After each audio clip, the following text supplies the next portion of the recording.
Your rent's late, Tel Aviv's isn't. The U.S. government says it can't afford to help 2.3 million families pay rent. These are people already in the Section 8 housing program, low-income households with active vouchers, and in 3 budget cycles, they're getting cut off. The White House's 2026 budget slashes rental assistance by 44%. That's not belt tightening. That's eviction by design. The amount being cut, $26.7 billion, isn't just a statistic. It's the exact cost of 7 years of military aid to a foreign country, Israel. We're not choosing between housing programs. We're choosing who gets subsidized. And right now, it's not you. Israel receives $3.3 billion a year in foreign military financing. That money buys tanks, drones, and missiles. Another $500 million is added every year for missile defense systems like Iron Dome. This isn't debated. It's locked in by a 10-year memorandum of understanding through 2028. It's guaranteed. Section 8 is not. Housing assistance is reauthorized every year. And this year, they're planning to cut it nearly in half.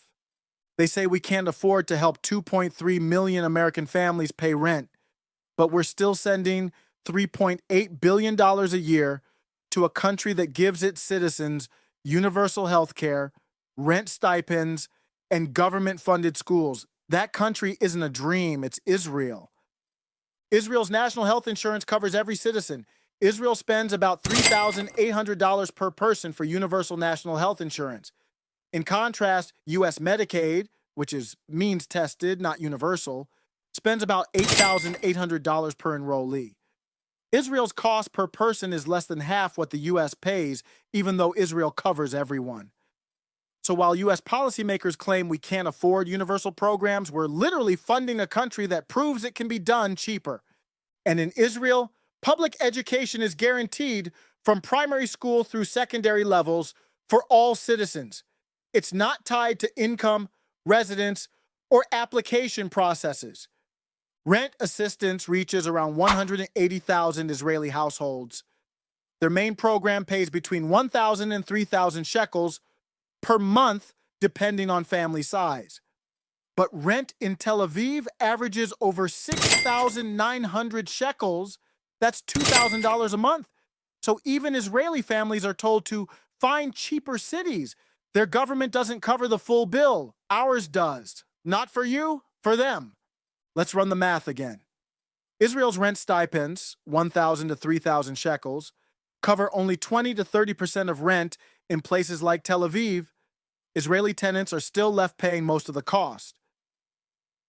The U.S. sends $3.8 billion a year in military aid, which stabilizes Israel's economy, frees up domestic spending, and indirectly supports programs like housing stipends, healthcare, and education. Recently, since the start of the war, 562 days ago, we've spent over $61 billion defending Israel, over 108 million American tax dollars per day. So while Israel's government isn't footing the whole rent tab, U.S. dollars help backstop the rest, and just not officially or directly. Americans facing rent hikes or eviction don't get that same guaranteed support. Instead of funding your housing security, your government funds theirs. In 2024, Israel launched a new program, Stable and Secure Rent. It lets public housing applicants opt for higher stipends and lease a private apartment instead. It's a near copy of Section 8 portability.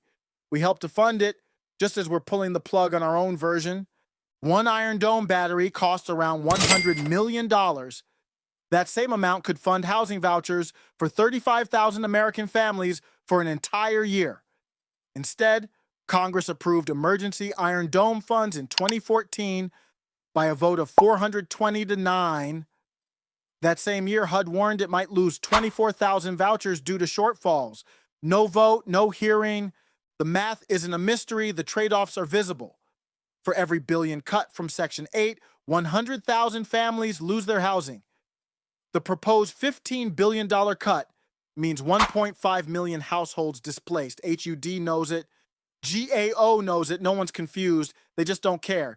Israel has around 50,000 public housing units.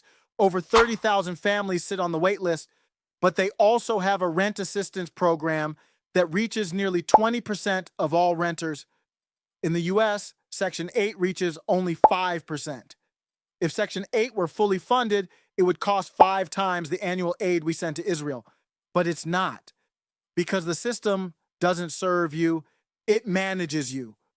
The point isn't that Section 8 is cheaper, it's that cost isn't the barrier, political will is.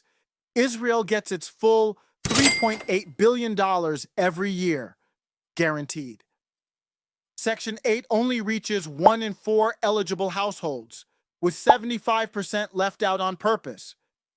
We cheerlead Israel and demonize those on aid here in America. Government handouts can be problematic. Let's have that discussion after we stop government handouts to Israel. This isn't making America great again. It's not about what we can afford. It's about who we decide matters.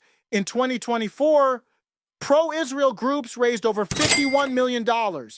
Housing advocates didn't come close. Real estate lobbies give tens of millions too, but mostly to preserve tax credits and the mortgage interest deduction. They protect property, not renters, not you, and that's the design. Section 8 is underfunded. Rent stipends don't scale with inflation. Public housing lists don't move, but military aid flows automatically. That's not a glitch. It's the hierarchy. Israel's aid is stable, indexed, and locked for a decade. Your rent help resets every fiscal year. HUD begs, AIPAC doesn't. That's the difference. This isn't about fixing housing policy. It's about recognizing what's already been decided, who the U.S. government is willing to help and who it's willing to cut off. This is Index Red. No rent relief, no debate. Just the daily Israel wire transfer.